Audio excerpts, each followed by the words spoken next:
na parte de domingo, indo além da zona de conforto.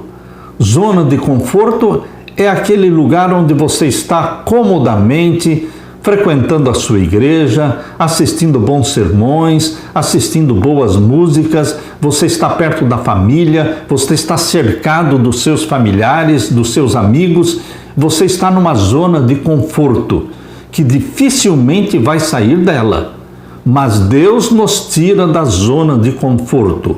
A fim de alcançar outros, Deus pretende que nos movamos além da nossa zona de conforto. O desejo de permanecer entre os de nossa classe, etnia ou nível social leva ao egoísmo. Certamente leva para o egoísmo, até mesmo para o mal. Esse perigo é uma das lições tiradas da história de Babel.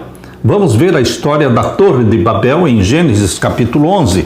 Abra sua Bíblia em Gênesis capítulo 11, vamos ler os versos 1 até o verso 9. Leia comigo. E era toda a terra de uma mesma língua e de uma mesma fala. Até o momento da Torre de Babel, após o dilúvio, todos falavam a mesma língua, uma só língua. E aconteceu que, partindo eles do Oriente, acharam um vale na terra de Sinar e habitaram ali. E disseram uns aos outros: Eia, façamos tijolos e queimemo-los bem, e foi-lhes o tijolo por pedra e o betume por cal. Da descendência de Cão, 3 filhos de Noé, Sem, Cão e Jafé. Da descendência de Cão vieram os rebeldes, os desobedientes, aqueles que se independeram de Deus, eles que se estabeleceram ali na planície de Sinar, habitaram ali e disseram uns aos outros: vamos fazer tijolos e vamos fazer uma grande torre, uma alta torre. Verso 4, e disseram: edifiquemos nós uma cidade, uma torre cujo cume toque nos céus e façamos-nos um nome, para que não sejamos espalhados sobre a face de toda a terra. A ideia de construir cidades surgiu com uma descendência, uma linhagem desobediente a Deus, rebelde contra Deus. Assim foi a construção de Babel. Então desceu o Senhor para ver a cidade e a torre que os filhos dos homens edificavam. E disse: eis que o povo é um, e todos têm a mesma língua. E isto é o que começam a fazer, e agora não haverá restrição para tudo o que eles intentarem fazer. Eia, desçamos e confundamos ali a sua língua, para que não entenda um a língua do outro. Assim o Senhor os espalhou dali sobre a face de toda a terra e cessaram de edificar a cidade. Por isso se chamou o seu nome Babel, porquanto ali confundiu o Senhor a língua de toda a terra, e dali os espalhou o Senhor sobre a face de toda a terra. Foi ali que a terra toda foi povoada. Se espalharam para regiões distantes. Foi ali também que surgiu a China. A primeira dinastia chinesa data do mesmo período da construção da Torre de Babel. Quando você compara a data histórica da primeira dinastia chinesa, você descobre que é o mesmo período, é o mesmo tempo em que houve aquela dispersão na Torre de Babel. Queridos, a história da Torre de Babel revela a grande ambição das pessoas mencionadas no relato.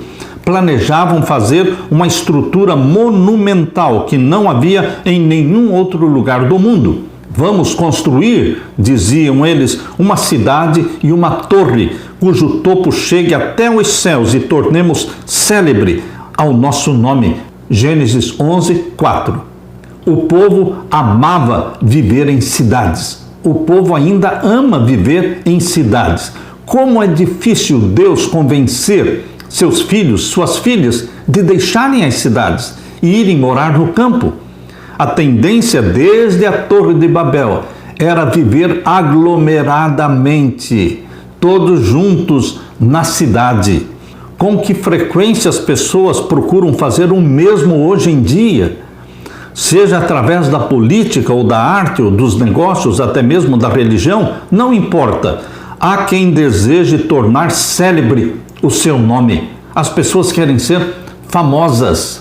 As pessoas querem ser celebridades. No fim, quão fúteis e sem sentido são os seus esforços.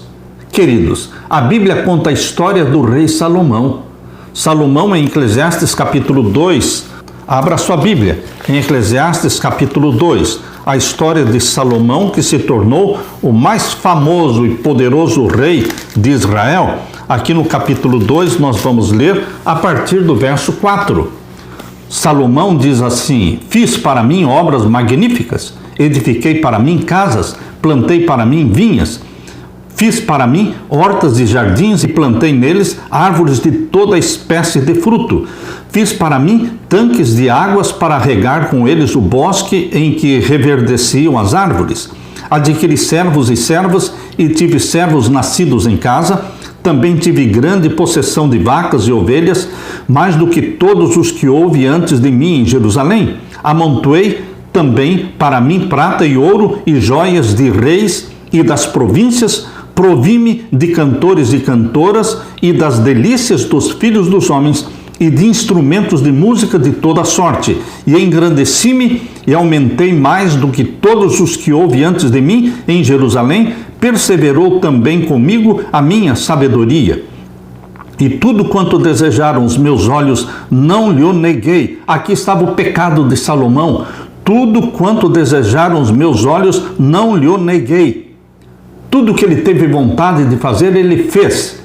Mas, queridos, os olhos humanos são maliciosos. Os olhos humanos são perversos e profanos. Por isso, Salomão entrou pelo caminho da desobediência e da rebelião contra Deus, casando-se com mulheres pagãs, construindo palácios para elas, construindo templos para os deuses pagãos. Ele se associou com o paganismo e chegou mesmo a queimar seus próprios filhos no altar a Moloque, a Satanás. Ele se desviou do Senhor. Por quê? Porque ele tinha como propósito dar para si mesmo tudo que os seus olhos desejassem.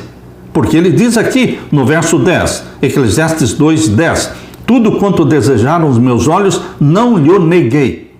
Não peque como Salomão, tentando satisfazer os desejos dos seus olhos. Sansão também, ele quis agradar os seus próprios olhos.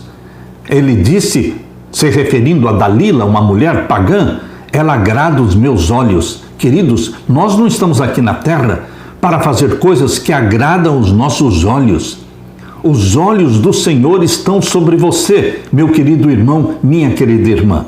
E nós estamos aqui para agradar o nosso Deus. Ele nos deu uma missão e deveremos cumprir com esta missão, não fazendo o que agrada os nossos olhos. Salomão diz, nem privei o meu coração de alegria alguma, mas o meu coração se alegrou por todo o meu trabalho, e esta foi a minha porção de todo o meu trabalho. E olhei eu para todas as obras que fizeram as minhas mãos, como também para o trabalho que eu trabalhando tinha feito, e eis que tudo era vaidade e aflição de espírito, e que proveito nenhum havia debaixo do sol. Salomão descobriu que tudo era vaidade das vaidades, agradar os olhos, fazer a vontade do seu próprio coração, ser célebre, ser famoso, tudo isso é vaidade. A Bíblia, em Gênesis 11:4, diz que o povo descendente de Cão, da linhagem de Cão, também queria ser famoso, celebridade. Essas pessoas queriam construir uma torre para que não fossem espalhadas por toda a terra. Queriam permanecer juntas por suas próprias razões egoístas, mas Deus tinha outro plano. Elas também estavam unidas naquele trabalho que se propuseram a fazer. Mas o Senhor disse, eis que o povo é um e todos têm a mesma língua. E isto é apenas o começo. Agora não haverá restrição para tudo o que planejam fazer. Gênesis 11:6. Esse ambicioso plano deles era de fato mau, rebelde. Embora as Escrituras não afirmem de forma explícita, Ellen White, a serva do Senhor, disse que eles não confiaram na promessa de Deus de que nunca mais destruiria a terra com água. e com medo então, desconfiados de Deus, de que ele pudesse mandar outro dilúvio, então pretendiam construir para si a sua própria segurança, em vez de confiar na palavra divina. Qualquer que fosse seu motivo supremo, Deus sabia que as suas intenções não eram puras, mas cheias de ambição egoísta e, portanto, Deus os impediu de alcançar os seus objetivos. Meu querido irmão, saia da sua zona de conforto e cumpra com a missão que Deus tem para você. Não faça como Salomão ou como Sansão, tentando agradar os seus olhos, dar para o seu coração tudo o que ele deseja, porque o nosso coração é mau, é perverso, é enganoso. Quem o conhecerá? Você e eu estamos aqui para fazer a vontade do nosso Pai Celestial, cumprir com a missão que Ele nos deu, e para isso Ele derrama sobre você o Espírito Santo. Aleluia!